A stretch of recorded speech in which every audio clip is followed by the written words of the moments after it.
जय श्री कृष्ण। आप सभी को मकर संक्रांति और षटतिला एकादशी 2026 की ढेरों शुभकामनाएं। प्रिय दर्शकों, महाराज हर साल की तरह इस साल भी एक प्रश्न बहुत तेजी से फैल रहा है। कोई कह रहा है कि मकर संक्रांति 14 जनवरी को है तो कोई 15 जनवरी बता रहा है।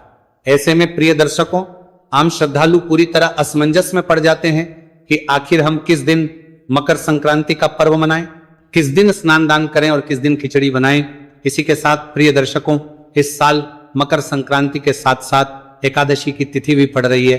अब आप सोचेंगे कि एकादशी आने से मकर संक्रांति पर क्या फर्क पड़ेगा। तो प्रिय दर्शकों, आप सभी जानते ही हैं कि मकर संक्रांति के दिन विशेष रूप से खिचड़ी का ही दान किया जाता है।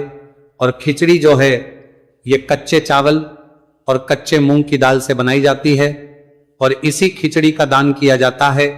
लेकिन प्रिय दर्शकों, इसी दिन साल की पहली षटतिला एकादशी पड़ रही है, इसीलिए भक्तों के मन में यह प्रश्न भी आ रहा है कि इस साल खिचड़ी का दान ना करें तो फिर क्या दान करें जिससे कि हमें पूर्ण फल प्राप्त हो। तो प्रिय दर्शकों, मकर संक्रांति का सीधा संबंध सूर्य से है। मकर संक्रांति उस दिन मनाई जाती है जिस दिन सूर्य देव धनु राशि से निकलकर मकर राशि में प्रवेश करते हैं। इसी को सूर्य का उत्तरायण होना भी कहा जाता है। अब प्रिय दर्शकों, इसे ध्यान से समझिए कि उत्तरायण का अर्थ केवल दिशा परिवर्तन नहीं है, इसका अर्थ कि सूर्य की किरणें अब धीरे धीरे पृथ्वी पर सीधी पड़ने लगती हैं, ठंड कम होने लगती है, दिन बड़े होने लगते हैं और जीवन में सकारात्मक ऊर्जा का संचार होने लगता है। यही कारण है कि हमारे शास्त्रों में उत्तरायण को देवताओं का दिन कहा गया है। और प्रिय दर्शकों, इस वर्ष सूर्यदेव 14 जनवरी 2026 बुधवार के दिन ही मकर राशि में प्रवेश कर रहे हैं। यह प्रवेश दोपहर के समय लगभग बजे के आसपास हो रहा है। शास्त्रों के अनुसार चाहे सूर्य का प्रवेश सुबह हो, दोपहर हो या शाम को, जिस कैलेंडर तिथि में सूर्य का मकर में प्रवेश होता है उसी दिन मकर संक्रांति मनाई जाती है। इसी कारण प्रिय दर्शकों, इस वर्ष मकर संक्रांति पूरे भारत में 14 जनवरी 2026 को ही मनाई जाएगी।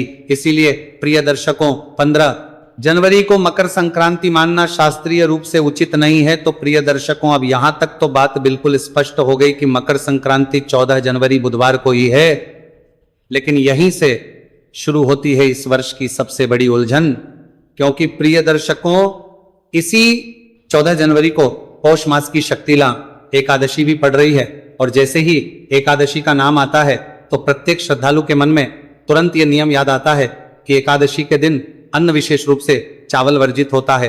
अब प्रिय दर्शकों, मकर संक्रांति और खिचड़ी का नाम एक दूसरे के बिना अधूरा है, क्योंकि सदियों से परंपरा चली आ रही है कि इस दिन कच्चे चावल और मूंग की दाल मिलाकर खिचड़ी का दान किया जाता है। कहीं कहीं खिचड़ी पकाकर दान की जाती है और घर में भी प्रसाद रूप में ग्रहण की जाती है। लेकिन प्रिय दर्शकों, जब एक ही दिन एकादशी भी हो और मकर संक्रांति भी, तब आप सभी का भ्रमित होना स्वाभाविक है। इसीलिए प्रिय दर्शकों, मन में प्रश्न उठता है कि अगर खिचड़ी में चावल है और एकादशी में चावल वर्जित, तो फिर इस बार दान कैसे किया जाए? क्या मकर संक्रांति का दान अधूरा रह जाएगा? क्या खिचड़ी का दान ना करने से पुण्य कम हो जाएगा?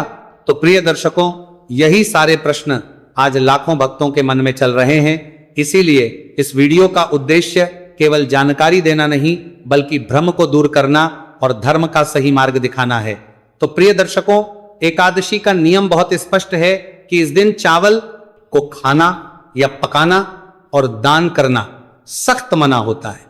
इसीलिए तो इस वर्ष 14 जनवरी को मकर संक्रांति होने के बावजूद खिचड़ी का दान उस दिन करना उचित नहीं माना जाएगा। अब प्रिय दर्शकों, यहीं पर बहुत लोग निराश हो जाते हैं। उन्हें लगता है कि अगर खिचड़ी का दान नहीं हुआ तो मकर संक्रांति अधूरी रह गई।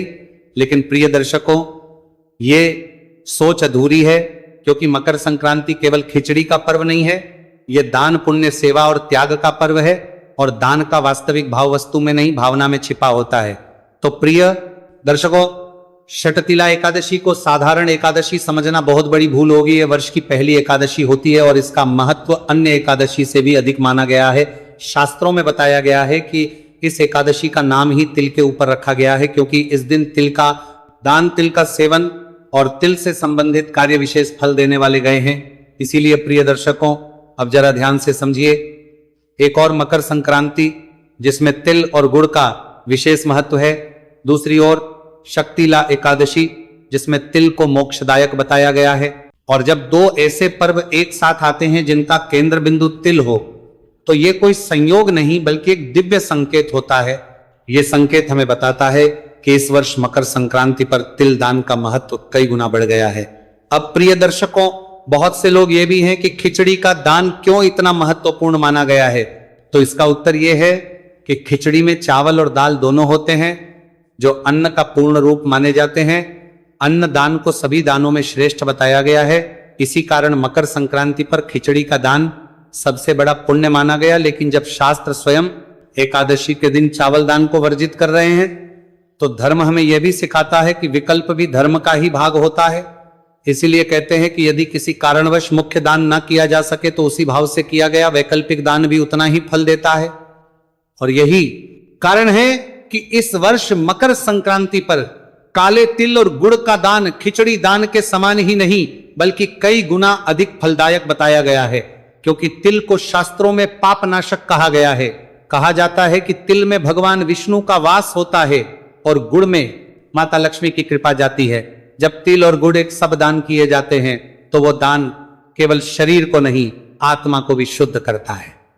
इसीलिए आप चाहे तो काले तिल और गुड़ को अलग अलग भी दान कर सकते हैं। और यदि संभव हो तो तिल और गुड़ से बने हुए लड्डू का दान करना तो और भी श्रेष्ठ माना गया है। अब प्रिय दर्शकों, यहाँ एक बात बहुत जरूरी है।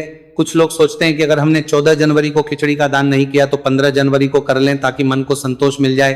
तो भक्तों, शास्त्र रूप से देखें तो 15 जनवरी को खिचड़ी का दान किया जा सकता है, उसमें भी कोई दोष नहीं है। लेकिन मकर संक्रांति का विशेष पुण्य काल 14 जनवरी को ही होता है। इसलिए यदि आपको पूर्ण फल चाहिए तो 14 जनवरी को ही तिल गुण का दान करना सर्वोत्तम रहेगा। अब ये भी समझना जरूरी है कि दान केवल वस्तु देने का नाम नहीं है।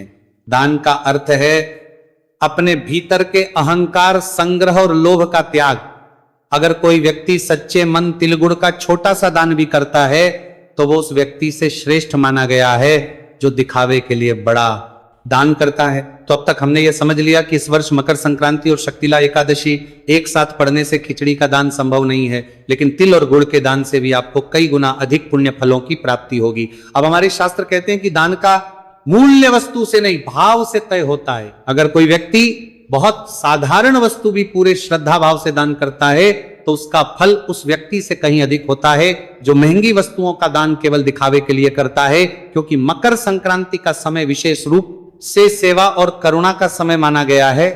ये वही समय है जब ठंड अपने चरम पर होती है और गरीब, असहाय, वृद्ध और सड़क किनारे रहने वाले लोग इस ठंड को सबसे अधिक सहते हैं। ऐसे अगर किसी को गर्म कपड़े या कंबल का दान किया जाए तो वह दान केवल शरीर को गर्मी नहीं देता बल्कि दान करने वाले के हृदय को भी करुणा से भर देता है।